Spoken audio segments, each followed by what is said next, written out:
Welcome to Telehealth and What to Expect. We are thrilled to be here and are grateful for the Foundation for Angelman Syndrome Therapeutics for inviting us to attend and present. Today, we share our experiences of providing services from a variety of medical providers. First, we'll define what is telehealth. We will then review the advantages and disadvantages of telehealth as a model of care, as well as how to prepare for your visit. Hi, I'm Wendy Pierce, and I am in the Division of Pediatric Rehabilitation Medicine, and I have the honor of being part of our Chromosome 15 multidisciplinary clinic. My name is Dr. Jessica Duis. I'm a clinical geneticist and a board-certified pediatrician, and I am the clinical director of the Chromosome 15 clinic here at Children's Hospital Colorado. I'm Lauren DeValk, and I'm an occupational therapist who is a part of the Chromosome 15 clinic. Hi, I'm Caroline Woeber. I'm a speech therapist and AAC, or Augmentative and Alternative Communication Specialist. I am also part of the Chromosome 15 clinic. So our clinic is somewhat unique in that we actually started the clinic in the middle of the pandemic. In April of 2020, we were very anxious to get the team together and get started right away towards the beginning of the year. And we were very excited to be able to serve families through telehealth. We then transitioned to in-person visits around June.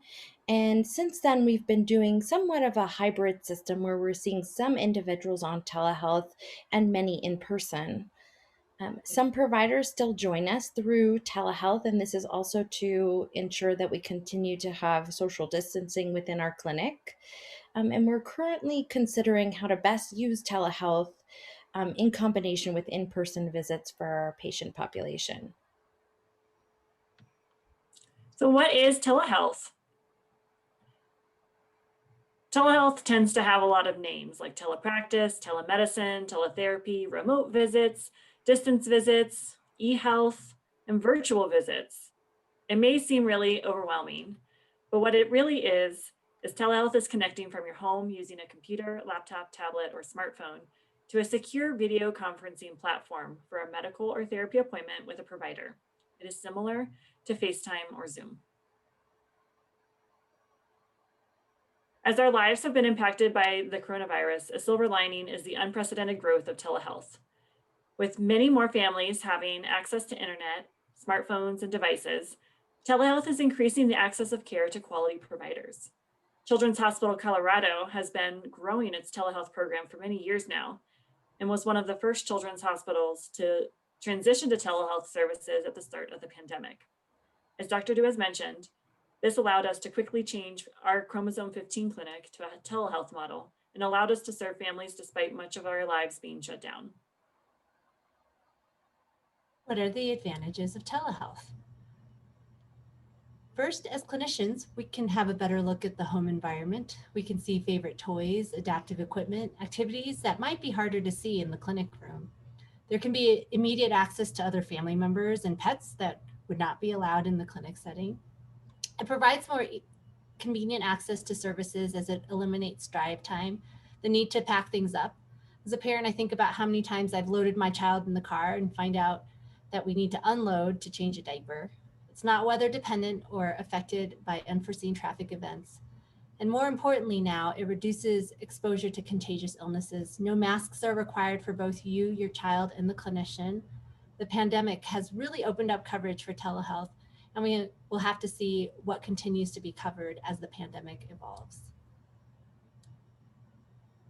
What are the disadvantages of telehealth? One of the biggest challenges of telehealth is that although we can see out-of-state families for an in-person clinic, we cannot see families from out of state on telehealth in all cases.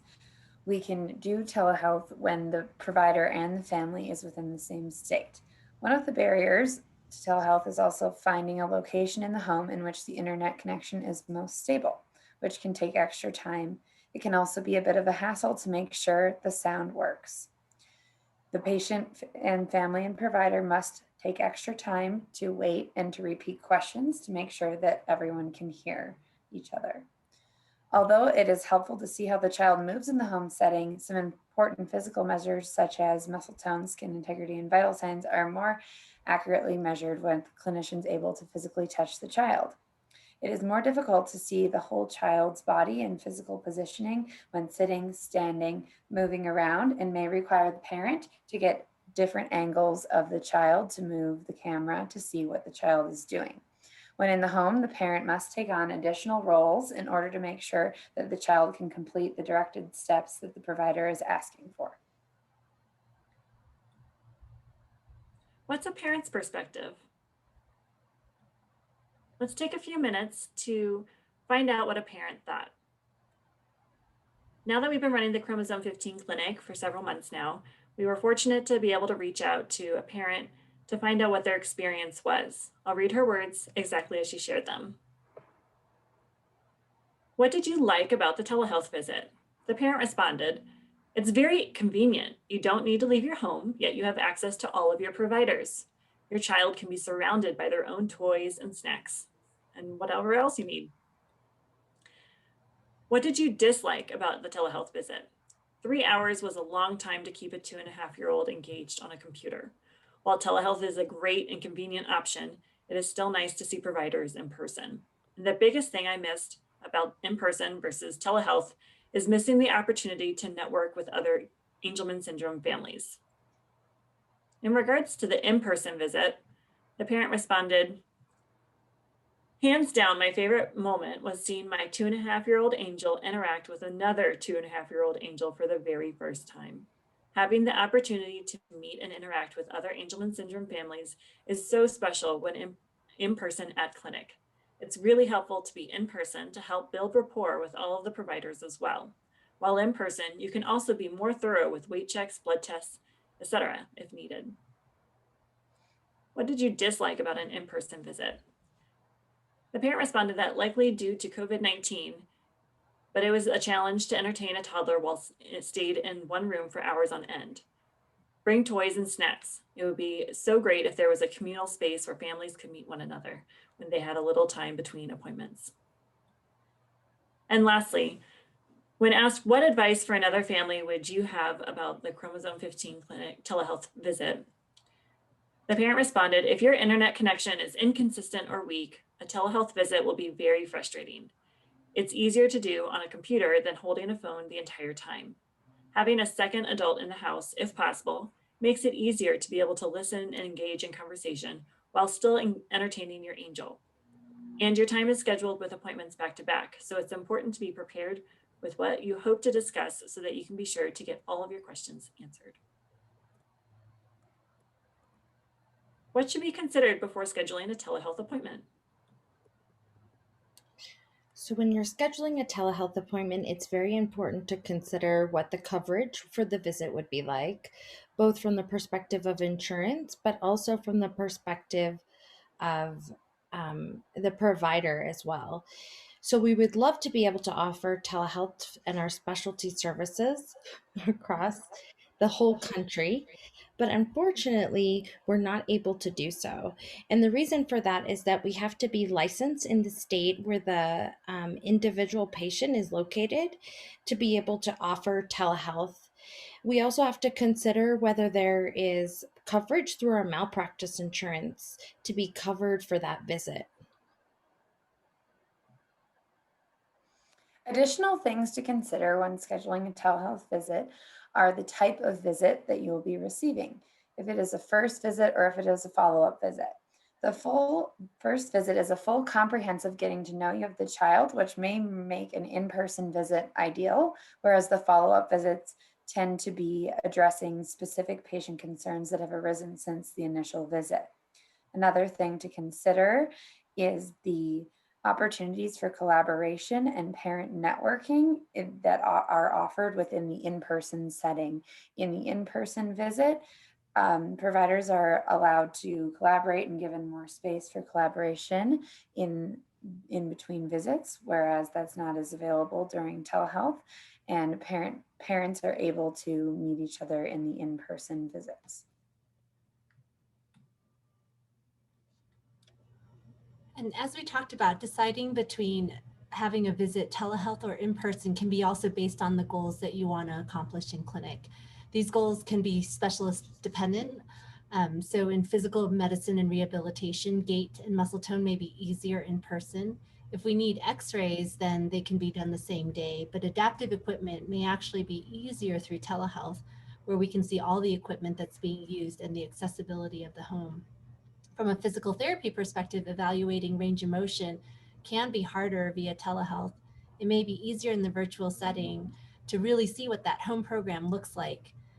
And over telehealth, we can talk about orthotics without you having to bring all of them to clinic as well, especially when it comes to technical approaches like using augmentative and alternative communication systems. Families who were once struggling to learn the system are now becoming quite proficient. What can a parent do to prepare for a telehealth appointment? In order to make the most of your telehealth appointment, we encourage you to consider a few things. Do you have a strong internet connection? Or would you be able to limit the number of users placing a strain on your internet during the appointment? This would mean anything that streams videos or video conferences would ideally be paused during the appointment. If possible, try to connect your laptop or directly to your internet cable or sit near your Wi-Fi router.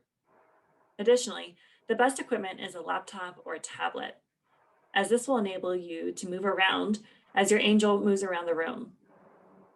Depending on the sound quality, you may also consider headphones, which may be helpful as well. Currently, many insurance providers are covering telehealth services due to the pandemic being in a state of emergency. We do not know this will change or when this will change. We encourage you to contact your insurance provider or look specifically into your insurance plan to see if telehealth appointments are covered.